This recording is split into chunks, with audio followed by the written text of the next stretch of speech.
गणपती बाप्पा मोरया, मंगलमूर्ती मोरया. पूजेतली सुपारी तुम्हाला फक्त एक परंपरा वाटली का? पण तुम्हाला माहित आहे, या सुपारीत दडलेलं आहे एक मोठं औषध. आयुर्वेदात सुपारीला पुगी फळ असे म्हटले जाते. ही कषाय रसात्मक, उष्णवीर्याची म्हणजेच उष्ण गुणात्मक व कृमीनाशक मानली जाते.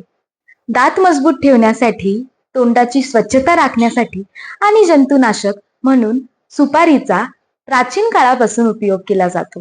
पूगीफलम कृमिघ्नम च रक्तस्तंभन एव च, अर्थात पूगीफळ म्हणजेच सुपारी ही कृमीनाशक व रक्तस्तंभकर म्हणजेच रक्तस्त्रावाचा रोध करते. प्रत्येक शुभ कार्यात सुपारीला स्थान आहे, कारण ती स्थैर्य, दृढता व आरोग्याचं प्रतीक आहे. तर पुढच्या वेळेस जेव्हाही तुम्ही सुपारीचा पूजेत उपयोग कराल, तेव्हा या रीलला आठवा व तुमच्या मित्रांपर्यंत हिला पोहोचवा. अशाच नवनवीन रील्ससाठी माझ्या अकाउंटला फॉलो करा. धन्यवाद.